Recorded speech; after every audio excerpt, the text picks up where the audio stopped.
bendiciones. Es un placer estar aquí en esta noche, un placer también traerles saludos de la iglesia Riverside de Miami, y tenemos la gran gozo en nuestros corazones de que vamos a seguir juntos, trabajando juntos, alcanzando esta comunidad para Cristo Jesús. Damos gracias, Señor, por lo que ustedes están haciendo aquí, y damos gracias, Señor, por su pastor Antonio, un hombre de Dios, un hombre que está entregado a Dios, y un hombre que Dios está usando grandemente aquí en este lugar. Y lo que queremos hacer simplemente es, como una iglesia hermana, venir al lado de ustedes y ayudarles con la obra que Dios ha puesto en sus manos. Vamos a ir al Señor en oración, pedir que Él nos guíe en este momento que vamos a entregar la palabra de Dios. Vamos a inclinar la cabeza, cerrar los ojos, vamos por el Padre. Tú eres un Dios grande, un Dios maravilloso, un Dios glorioso. Tú mereces la alabanza de tu pueblo, tú mereces que tu pueblo venga delante de ti, alabando tu nombre, porque tú eres bueno para ti. Tú eres un Dios de gracia, tú eres un Dios de salvación. Y nosotros estamos aquí porque hemos experimentado tu salvación, hemos sido tocados por tu Espíritu, salvados por gracia. Y venimos con alabanza a nuestras cosas. Y venimos también con corazones abiertos para escuchar y oír tu palabra. Queremos oír tu voz en esta noche, para que podamos ser transformados, cambiados, para ser más como Cristo Jesús. Y en esta noche, Padre, pedimos que si hay uno que no conoce a Cristo, uno que no se ha entregado a Cristo, uno que todavía no se ha decidido ser un seguidor de Cristo, que en esta noche lo haga, y que en esta noche pueda haber nuevas personas entrando en el reino eterno. Bendiga a todos. Dice que abrimos tu palabra, abre nuestro corazón sin disparado. Amén. Amén. Y se pueden sentar. Y si tienen una Biblia, pueden abrirla a Mateo capítulo 6. Mateo capítulo 6. Versículos 9 al 15. Una convicción que yo tengo en mi corazón es que Dios tiene un propósito para su iglesia. Y tiene un propósito para cada iglesia local. No importa dónde está esa iglesia, no importa cuántos miembros tiene esa iglesia, no importa si esa iglesia es rica o pobre, Dios tiene un plan para cada iglesia, y el plan de Dios para su iglesia, el plan de Dios para cada iglesia es cambiar el mundo. Amén. Dios nos ha puesto aquí para cambiar el mundo una persona a la vez. Y eso es lo que ustedes están haciendo aquí en el Tamarindo. Es lo que el pastor Antonio ha hecho por años aquí en esta comunidad. Estamos aquí para cambiar el mundo una persona a la vez. En Juan 17, versículo 18, Jesús, orando al Padre, dice: como tú me enviaste al mundo, yo también los he enviado al mundo.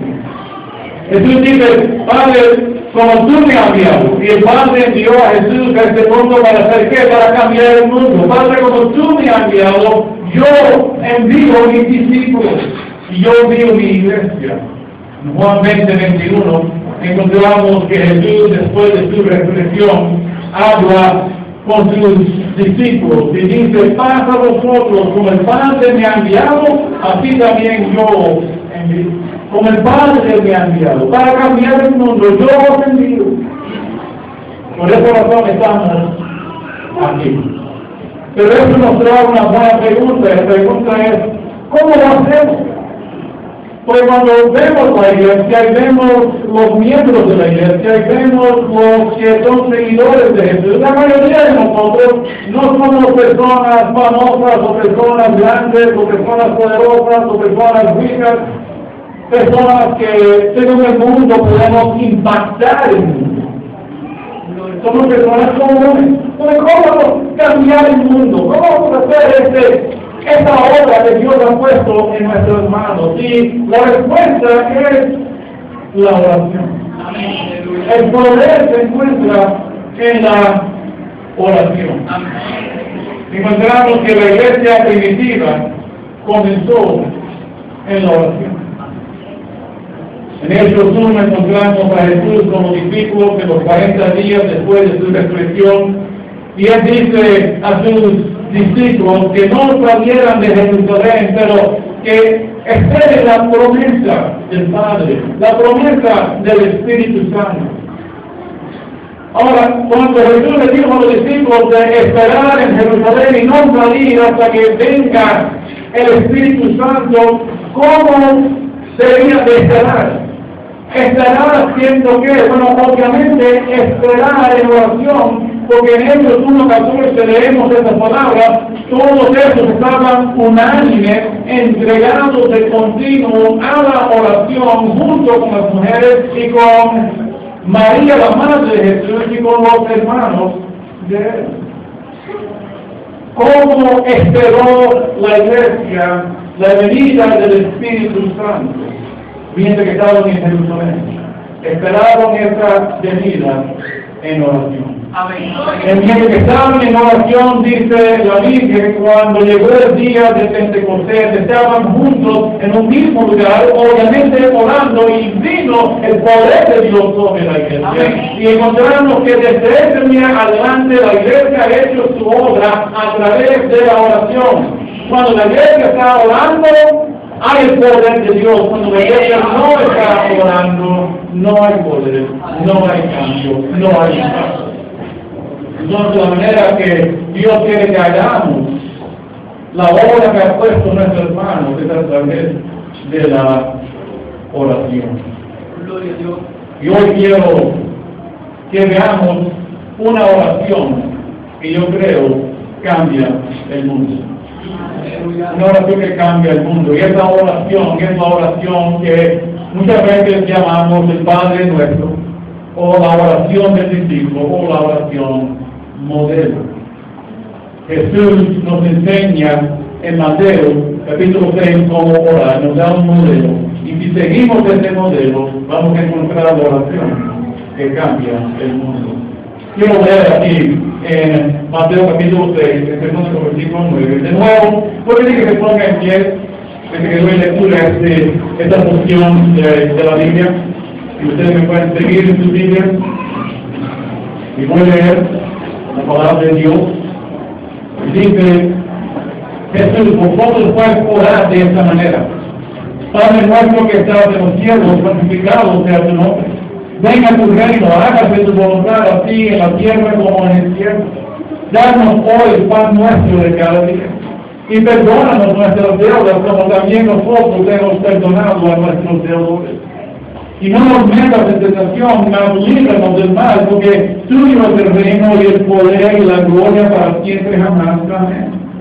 Porque si perdonáis a los hombres sus transgresiones, también vuestro Padre Celestial os perdonará a vosotros. Pero si no perdonáis a los hombres, tampoco vuestro Padre perdonará vuestras transgresiones. Y que el Señor añade sus bendiciones a la lectura de su palabra.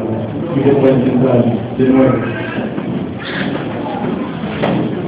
Obviamente lo que Jesús está haciendo aquí es enseñando a sus discípulos cómo orar. Y él hace esto en el contexto de cómo los líderes judíos oraban. Cuando ellos oraban, y en verdad cuando hacían cualquier obra religiosa o de caridad, lo hacían para ser vistos por los hombres. Pero Jesús, empezando en el versículo 5, dice a sus discípulos: no ore así, no ore para que los hombres te vean, pero entre en tu aposento, en tu casa, en tu aposento. Y allí busque a Dios, hable con Dios, y Dios te va a escuchar, y Dios te va a premiar. No ore como los fariseos y los líderes religiosos que buscan el aplauso de los hombres. Y eso no significa que orar en público es malo o incorrecto. Solamente significa, antes que podamos orar en público, necesitamos una vida de oración en privado, donde estamos a solas con Dios. Pero Jesús aquí no solamente dice a los discípulos que no vengan hacer, pero les enseña positivamente cómo deben orar y les da un modelo. Y este modelo es un modelo que nos ayuda a orar la oración que cambia el mundo. Y quiero que veamos esta oración que cambia el mundo. La primera cosa que quiero que veamos aquí es que la oración que cambia el mundo se centra en Dios. Oración que cambia el mundo tiene que ver con Dios, se centra en Dios. Jesús dice, vosotros pueden orar de esta manera: Padre nuestro que estás en los cielos, glorificado sea tu nombre. Vosotros pueden orar de esta manera. Y cuando Jesús dice orar de esta manera, lo que tenemos aquí es un imperativo, un mandamiento. Jesús nos dice orar. Si somos cristianos, si somos seguidores de Jesús, si somos discípulos de Jesús, tenemos que orar. Y si no tenemos una vida de oración, estamos en desobediencia contra Dios, que estamos pecando contra Dios, porque Jesús nos manda a orar. Y no lo que Jesús dice orar de esta manera, no dice orar usando estas palabras. Lo que Él nos da con el Padre Nuestro o la oración modelo no es una oración que debemos de repetir palabra por palabra, porque encontramos que en los versículos 7 al 8 Jesús nos dice que no debemos de orar como los gentiles con mucha palabrería. No es cuestión de repetir esta palabra, solamente usarlo como un modelo. Y al usar esta oración como un modelo, encontramos que lo primero de nuestra oración, lo más importante en la oración, tiene que ver con el Padre, Padre nuestro que está en los cielos, santificado sea tu nombre. Tenemos que dar atención en primer lugar a Dios, Dios el Padre. Ahora, para orar de esta forma y orar centrado en Dios, necesitamos conocer a Dios como Padre, Padre nuestro que está en los cielos.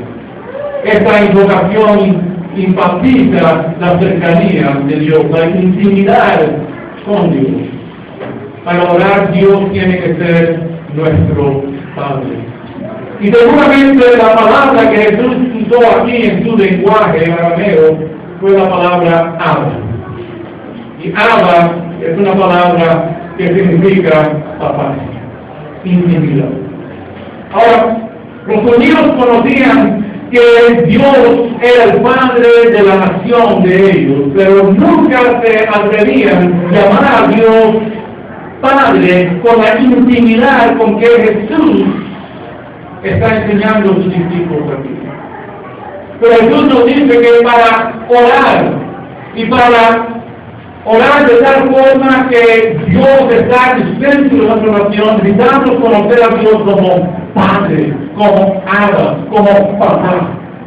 ¿Y cómo es que podemos conocer a Dios con esta intimidad? Recuerda, es por la fe en Cristo. Y solamente por la fe en Cristo. En Juan 1, 12 y 13 dice la palabra de Dios, pero todos los que le recibieron les dio el derecho de llegar a ser hijos de Dios, es decir, a los que creen en su nombre, que no nacieron de sangre ni de la voluntad de la carne ni de la voluntad del hombre, sino de Dios. Solamente por la fe en Cristo Jesús podemos llegar a ser hijos de Dios. Solamente por la fe en Cristo Jesús tenemos el derecho de llamar a Dios Padre. Porque Jesús nos dice que si no tenemos fe en Él, si no creemos en Él, Dios no es nuestro Padre. Él ya no es nuestro Padre. Jesús en Juan 8:44 dijo a los judíos que no creían: soy de vuestro Padre el diablo. Porque la Biblia nos enseña que todos somos pecadores. Por cuanto todos pecaron y están destituidos de la gloria de Dios. Y porque somos pecadores, no tenemos una relación con Dios. Si vamos a tener una relación con Dios, tenemos que poner la fe en Cristo Jesús, porque solamente Cristo murió por nuestros pecados, para morir por nuestros pecados, y a poner nuestra fe en Él, Él perdona nuestros pecados, y nos da una relación con Dios, y podemos llamar a Dios Padre. Y si estás aquí hoy y nunca has tomado la decisión de seguir a Cristo, poner la fe en Cristo Jesús, Dios no es tu Padre. Y tú no puedes orar a Dios. Pero si hoy tú decides poner tu fe en Cristo y pedirle a Cristo el perdón de tus pecados y confiar en Él por su gracia, tendrás el perdón y Dios será tu Padre y podrás orar a Él. En Gálatas 4:6 dice el apóstol Pablo, y porque soy hijo, Dios ha enviado el Espíritu de su Hijo a nuestros corazones, clamando Abba, Padre. Cuando tenemos fe en Cristo, Dios envía el Espíritu de Él a nuestro corazón. Y Él clama dentro de nosotros, Abba, Padre, y nosotros podemos orar, Abba, Padre. Para orar y tener una oración centrada en Dios, tenemos que conocer a Dios como Padre. Pero también tenemos que reconocer que Dios es nuestro Rey, Padre nuestro, que estás en los cielos. La Biblia es clara, los cielos es el trono de Dios. En Mateo 5:34 Jesús dice, pero yo os digo, no juréis de ninguna manera. Yo te entendí por el cielo, porque es el trono de Dios. El cielo es el trono de Dios. Y cuando oramos, Padre nuestro que estás en los cielos, estamos reconociendo que Él es Rey. Amén. Y por esa razón, aunque tenemos intimidad con Dios, tenemos que tener también reverencia hacia Dios, porque Él es nuestro Rey. En Segunda de Crónicas 20, versículo 6, David, el rey David, dijo, oh Señor, orando a Dios, oh Señor, Dios de nuestro Padre, no eres tú Dios de los cielos y no gobiernas tú sobre todos los reinos de las naciones. En tu mano hay poder y fortaleza y no hay quien pueda resistir. Dios está en el cielo y Él reina y nadie puede resistir a Dios. En el Salmo 115, versículo 3 dice David, nuestro Dios está en los cielos, Él hace lo que le place. Isaías 36:1 dice la Biblia, el cielo es mi trono y la tierra el estrado de mi cielo. Entonces, Dios es Rey. Y tenemos que reconocer que Él es Rey. Y cuando decimos, Padre nuestro que estás en los cielos, estamos reconociendo que Él reina desde los cielos. Y tenemos que entregarnos a Él como Rey. Y si no estamos viviendo, dejando a Dios ser el Rey de nuestras vidas, no podemos. La oración está basada sobre una relación con Dios como Padre y también basada sobre reverencia hacia Dios como Rey y una entrega total a Él. Pero también en esta oración encontramos que para orar centrado en Dios necesitamos desear que Dios sea honrado. Tenemos que desear que Dios sea honrado, santificado sea su nombre. O que tu nombre sea venerado, o que tu nombre sea respetado, que tu nombre sea tratado con reverencia, que tu nombre sea demostrado como santo. Y lo que encontramos aquí es un mandato a Dios, un imperativo. Y quizás yo diría, ¿cómo quiere uno mandar a Dios a hacer algo? Bueno, aquí está la cosa. Ya Dios ha dicho, ya Dios ha determinado que su nombre va a ser honrado, que su nombre va a ser santificado. Y cuando Dios ha determinado hacer algo, o Dios ha permitido hacer algo, nosotros tenemos el derecho y tenemos la obligación de entrar en el trono de gracia y con denuedo pedirle a Dios de hacer lo que Él ha prometido hacer. Que Dios haga lo que Él ha determinado hacer. Entonces, con mucho respeto, podemos dar este imperativo a Dios. Dios santificado sea su nombre. Y en lugar, esta petición es la petición más importante, yo creo, en la oración moderna. Y es la oración más importante porque es una oración que tiene que ver con Dios. Es una petición que tiene que ver con Dios directamente y tiene que ver con cómo los hombres deben responder a Dios. Las otras peticiones que vemos aquí tienen que ver con el reino de Dios, con la voluntad de Dios, con la iglesia de Dios, pero esta petición tiene que ver con Dios. Y pido a Dios que los hombres reconozcan quién tú eres. Causa que tu nombre grande y santo sea honrado y estimado y atesorado sobre todas las cosas y por todo el mundo. ¿Por qué? Porque Dios, tú has determinado ya que tu nombre va a ser honrado. Ezequiel 38:23 dice: y mostraré mi grandeza y santidad y me daré a conocer a los ojos de muchas naciones y sabrán que yo soy el Señor. Las naciones conocerán que Dios es el Señor. Habacuc 2:14 dice: pues la tierra se llenará del conocimiento de la gloria del Señor como las aguas cubren el mar.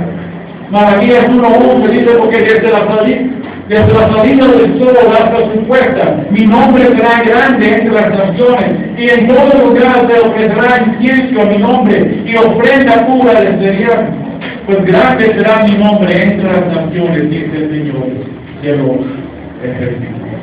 El nombre de Dios es un nombre que será honrado por todo el mundo. Dios lo ha determinado, y por esa razón debemos de orar: Dios, santificado sea tu nombre. Pero no solamente orar, no solamente pedir eso, pero también vivirlo por honrar a Dios en nuestras vidas cada día. En Levítico 22:31 al 33 dice la palabra del Señor: así pues guardaréis mis mandamientos y los cumpliréis. Yo soy el Señor, no profanaréis mi santo nombre, sino que seré santificado entre los hijos de Israel. Yo soy el Señor, que os santifico. Que os saqué de la tierra de Egipto para ser vuestro Dios. Yo soy el Señor. Yo dije al pueblo de Israel: yo soy santo, y tu responsabilidad es santificar mi nombre. Santificar mi nombre como por obedecer mis mandamientos, porque si no obedecen mis mandamientos, están profanando mi nombre. Entonces, si vamos a orar: Padre, santificado sea tu nombre, tenemos que vivir de tal forma que nuestras vidas son vidas santas, vidas apartadas del pecado. Porque cuando desobedecemos al Señor, profanamos el nombre de Dios. Solamente en obediencia podemos santificar el nombre de Dios. Y Dios quiere que seamos irreprensibles, sencillos, hijos de Dios, sin tacha en medio de esta generación torcida y perversa, para que podamos resplandecer como luminares. De esta forma santificamos el nombre de Dios. Entonces Dios nos ha dado una oración, un modelo para seguir. Y el modelo empieza con Dios, deseando la santidad de Dios. En 1717, el rey Luis XIV de Francia murió. Y este rey era un rey bien orgulloso. Él le gustaba que la gente le llamaran Luis el Grande. Y él decía que él era el Estado. Y antes que murió, él, para demostrar que era grande, mandó que su cuerpo se pusiera en un ataúd de oro en medio de un catedral. Y mandó que el catedral esté oscuro, con una vela sobre su ataúd. Y esa vela encendida en ese catedral oscuro iba a representar su grandeza. Se dice cuando el obispo se puso en pie para hablar, él estrechó la mano y apagó la vela. Y dijo: solamente Dios es grande. Y así, solamente Dios es grande, no hay otro. Y por esa razón debemos de orar con intensidad: santificado sea tu nombre. Porque lo más importante en la oración es el nombre de Dios, la grandeza de Dios. Pero en segundo lugar, la oración que cambia el mundo se centra en el reino de Dios, se centra no solamente en Dios mismo, pero se centra en el reino de Dios. Si estamos en verdad centrados en Dios, vamos a estar muy interesados, vamos a estar enamorados con el reino de Dios y debemos lograr, venga tu reino, hágase tu voluntad así en la tierra como en el cielo. Venga tu reino, hágase tu voluntad así en la tierra como en el cielo. Encontramos aquí en esta oración una oración que desea el reino de Dios. Venga tu reino. Permita que tu reino venga. Los judíos creían en el Antiguo Testamento que Dios reinaba sobre todo el universo. Esa era la convicción de Dios es rey. Y Él reina sobre todo el universo. En 1 Crónicas 29, 11 y 12 leemos esta palabra: tuya es, oh Señor, la grandeza, y el poder, y la gloria, y la victoria, y la majestad. En verdad, todo lo que hay en los cielos y en la tierra, tuyo es el dominio, oh Señor, y tú te exaltas como soberano sobre todo. De ti proceden la riqueza y el honor. Tú reinas sobre todo, y en tu mano está el poder y la fortaleza, y en tu mano está engrandecer y fortalecer a todos. Dios es rey, y Él reina sobre todo. Salmo 145, 13 dice: tu reino es reino por todos los siglos, y tu dominio permanece por todas las generaciones. Esta era la posición de los judíos: Dios reina.